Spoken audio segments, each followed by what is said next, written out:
आज हम सीखेंगे प्रेजेंट कॉन्टिन्यूअस टेंस। तो प्रेजेंट कॉन्टिन्यूअस टेंस की पहचान क्या होती है? पहचान होती है प्रेजेंट कॉन्टिन्यूअस टेंस की, पहले लिखेंगे रिकॉग्नाइज, RECONIZE, ये रिकॉग्नाइज होगा। ठीक है, पहचान लिखेंगे इसकी, जिन वाक्यों के अंत में रहा है, रही है, रही है, रहे हैं आदि शब्द आते हैं। देखो अभी प्रेजेंट इंडेफिनिट सीखा था हम लोगों ने, तो उसमें ता है, ती है, ते है, या था पहचान, और इसमें क्या है? रहा है, रही है, रहे हैं आदि शब्द आते हैं। तो कहाँ कौन सा टेंस होता है? वहां पर, वहां पर प्रेजेंट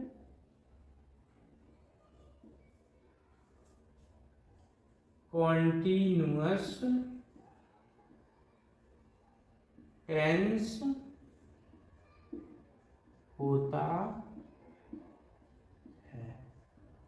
ठीक है, ये हो गई इसकी पहचान। जिन वाक्यों के अंत में रहा है, रही है, रहे हैं आदि शब्द आते हैं, वहां पर क्या होता है? प्रेजेंट कॉन्टिन्यूअस टेंस होता है। अब इसका रूल लिखेंगे, लिखेंगे सिंगुलर सब्जेक्ट, सिंगुलर सब्जेक्ट के साथ helping verb, helping verb is, किसका यूज करते हैं? इज, हेल्पिंग वर्ब इज का यूज करते हैं। ठीक है, अब rule number second, plural subject के साथ, सब्जेक्ट के साथ प्लूरल सब्जेक्ट के साथ हेल्पिंग वर्ब आर का यूज करते हैं। किसका?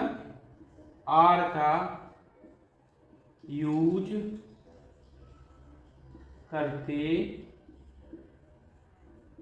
हैं। तीसरा रूल है इसमें, सब्जेक्ट आई के साथ, किसके साथ? आई के साथ, आई के साथ, सब्जेक्ट आई के साथ हेल्पिंग वर्ब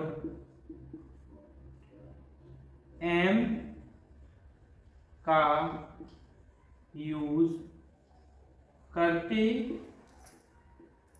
हैं। ठीक है, उसके बाद रूल नंबर फोर्थ, इन वाक्यों में, इन वाक्यों में मेन वर्ब के साथ, किसके साथ? मेन वर्ब के साथ, मेन वर्ब के साथ आईएनजी का या आईएनजी फॉर्म का, आईएनजी फॉर्म का यूज करते हैं। देखो रहा है प्रेजेंट कॉन्टिन्यूअस टेंस, तो रहा है, रही है, रहे हैं। प्रेजेंट का मतलब होता है जिन वाक्यों में हा आ जाए वो प्रेजेंट को रिप्रेजेंट करेंगे। और कंटिन्यूअस का मतलब होता है जो जो समय चल रहा है।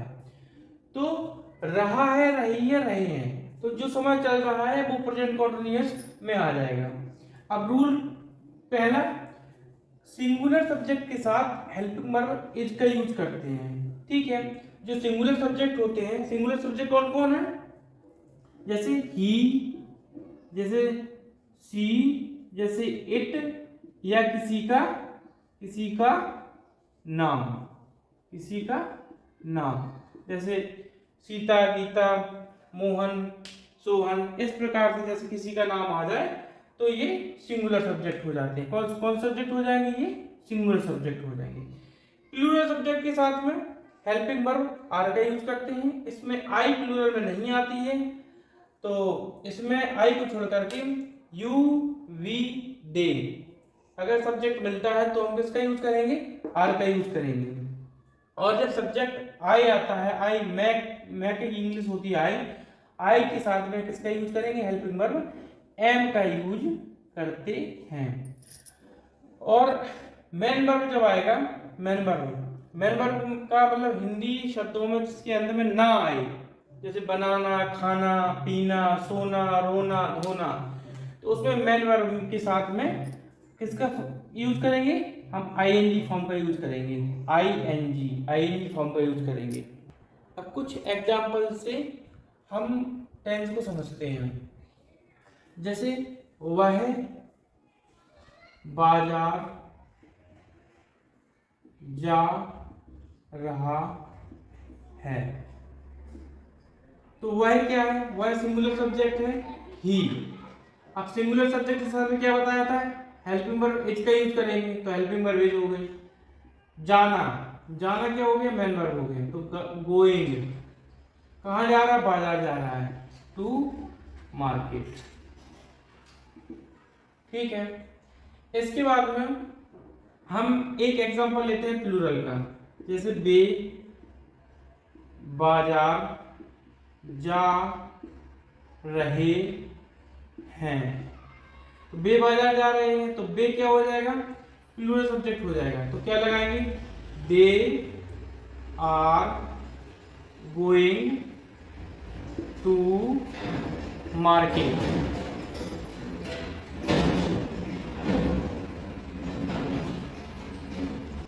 एक और एग्जांपल देखते हैं।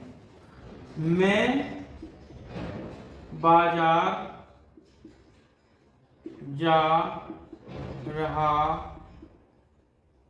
हूं, तो I am going to market. देखो, सब्जेक्ट आई के साथ में क्या हेल्पिंग वर्ब लगाई? एम। मेन वर्ब में बोला था कि आईएनजी लगेगी, तो सारे जो भी मेन वर्ब हो सब में आईएनजी लगेगा प्रेजेंट कंटीन्यूअस में। प्लूरल सब्जेक्ट दे है, दे के साथ में आर का यूज किया गया, हेल्पिंग वर्ब आर का यूज किया गया। सिंगुलर सब्जेक्ट ही है, तो ही के साथ में एज का यूज किया गया, हेल्पिंग वर्ब एज का यूज किया गया। अब इसके बाद देखते हैं नेगेटिव। नेगेटिव को देखते हैं। नेगेटिव इसी में NEGATIVE, नेगेटिव देखते हैं। इन वाक्यों में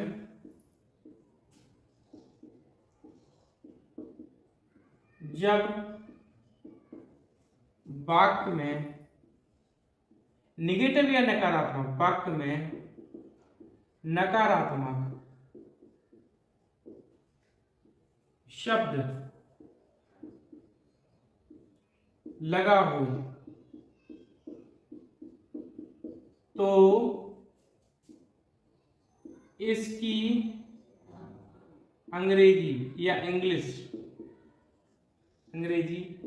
हेल्पिंग वर्ब के बाद, इसके बाद हेल्पिंग वर्ब के बाद लगाते हैं। जैसे एग्जाम्पल, वह खाना नहीं खाती है,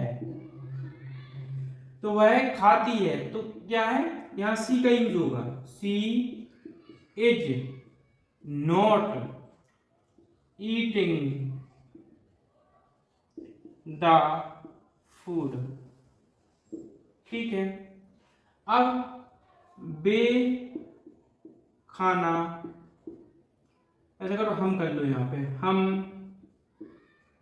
खाना, सॉरी खा रहे हैं, हम वह खाना नहीं खा रही है, रही है, यहाँ हो जाएगा हम खाना नहीं खा रहे हैं। ठीक है, तो हम की इंग्लिश होती है we are not eating the food. ठीक है, उसके बाद में मैं खाना खा रहा, मैं खाना नहीं खा रहा हूं, मैं खाना नहीं खा रहा हूं, तो I am not eating the food. अब देखेंगे हम इंटेरोगेटिव। नेगेटिव हो गया अपना, एफर्मेटिव हो गया, तो इंटेरोगेटिव, इंटेरोगेटिव। इसमें क्या होता है, जब सेंटेंस, जब वाक्य के पहले, जब वाक्य के पहले क्वेश्चन वर्ड आए, जब वाक्य के पहले क्वेश्चन वर्ड आए, तब हम उसकी अंग्रेजी या इंग्लिश नहीं बनाते हैं, नहीं बनाते हैं। ठीक है, क्या बनाते हैं, क्या करते हैं, तो उसमें सबसे पहले सब्जेक्ट के हिसाब से, किसके हिसाब से, सब्जेक्ट के हिसाब से,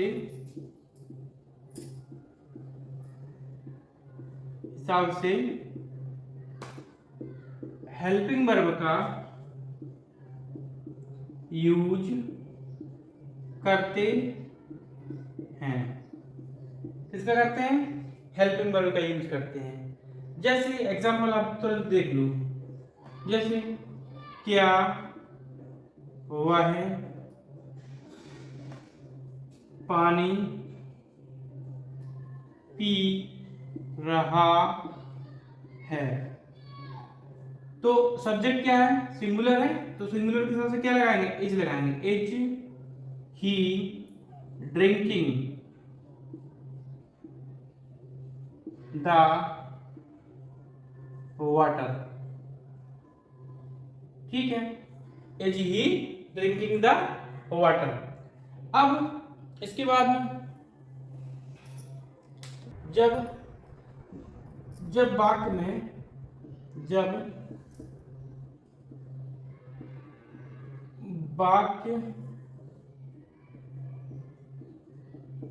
जब वाक्य में क्वेश्चन वर्ड बीच में दिया हो, किसमें दिया हो, बीच में दिया गया हो, तब उसकी, यानी कि क्वेश्चन वर्ड की, उसकी अंग्रेजी पहले बनाते हैं, पहले बनाते हैं। उसके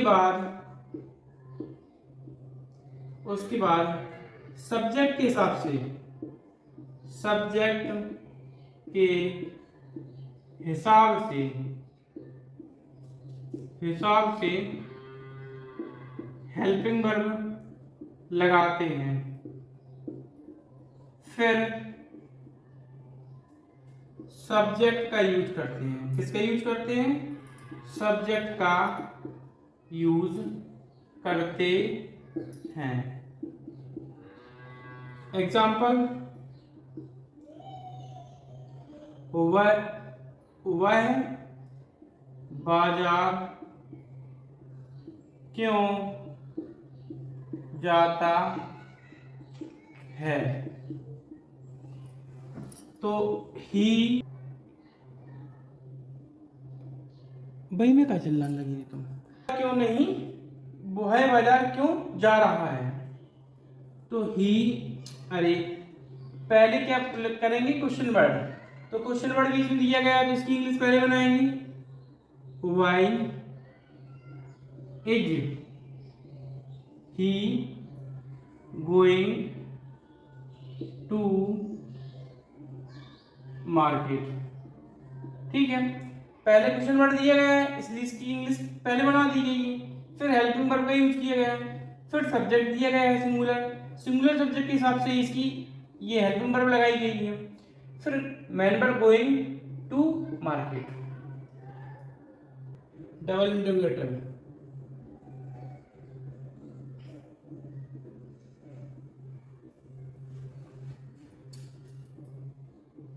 इन वाक्यों में क्वेश्चन वर्ड के साथ नेगेटिव शब्द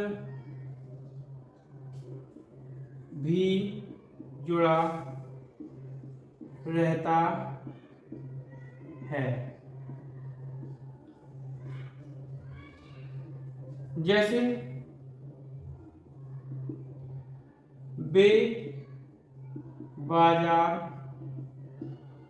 क्यों नहीं जा रहे हैं? तो देखो क्वेश्चन वर्ड भी है और नेगेटिव वर्ड भी है। तो अब रूल वही चलेगा जो इंटरप्रेटर में बताया था। क्यों बीच में लगा हुआ है? तो क्यों लगा हुआ है तो इसकी इंग्लिश पहले बनेगी। क्या बनेगी? वाई। उसके बाद में हेल्पिंग वर्ब लगाएंगे। तो वाई हेल्पिंग वर्ब किसके हिसाब से लगाएंगे? सब्जेक्ट के हिसाब से। सब्जेक्ट क्या है? प्लूरल है तो वाई आर। अब सब्जेक्ट क्या है? दे। उसके बाद नॉट गोइंग टू मार्केट। यदि सेंटेंस में क्वेश्चन वर्ड पहले आ जाए तब क्या कैसे बनाएंगे? क्या मैं खाना नहीं खा रहा हूं। तो क्या पहले लगा हुआ है? सब्जेक्ट के हिसाब से क्या लगाएंगे? Helping verb. Am I not eating the food. ठीक है, ये डबल इंटरोगेटिव था। इसके बाद सेंटेंस के स्ट्रक्चर देखते हैं। एफर्मेटिव में कैसे यूज करते हैं? एफर्मेटिव स्ट्रक्चर करेंगे subject plus is am are. Subject के हिसाब से इज में करेंगे किसका यूज करेंगे? ही सी, बड़ा लिख दें, ही सी इट या किसी का नाम।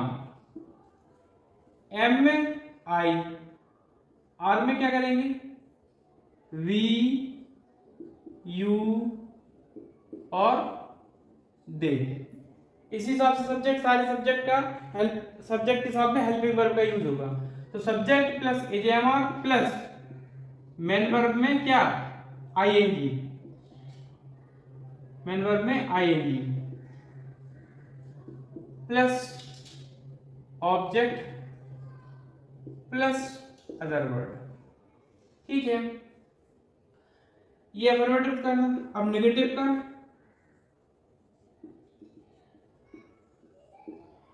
नेगेटिव में करेंगे subject plus is am are के साथ में नॉट, मेन वर्ब में ING plus object plus other word. उसके बाद में इंटरोगेटिव में क्या करेंगे, पहले इंटरोगेटिव में यदि सेंटेंस की पहले इंटरोगेटिव वर्ड दिया गया हो, क्वेश्चन वर्ड दिया गया हो, तो helping verb plus subject plus main verb में ING plus object plus other word. उसके बाद में अगर क्वेश्चन वर्ड बीच में दिया गया हो तो question word plus helping verb plus subject plus main verb में ING plus object plus other word. Double interrogative,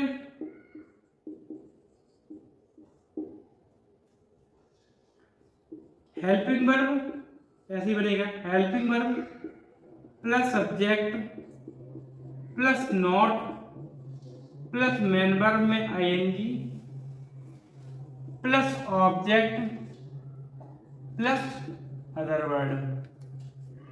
उसके बाद में इसी का second rule, question word plus helping verb plus subject plus not plus main verb में ING plus object और plus other word. तो ये हमारा था प्रेजेंट कंटीन्यूअस विद स्ट्रक्चर के नेगेटिव इंटरोगेटिव, डबल इंटरोगेटिव सारे समझा दिए हैं। अगर इनको एक बार अच्छे से देखेंगे तो सब समझ में आएगा। धन्यवाद।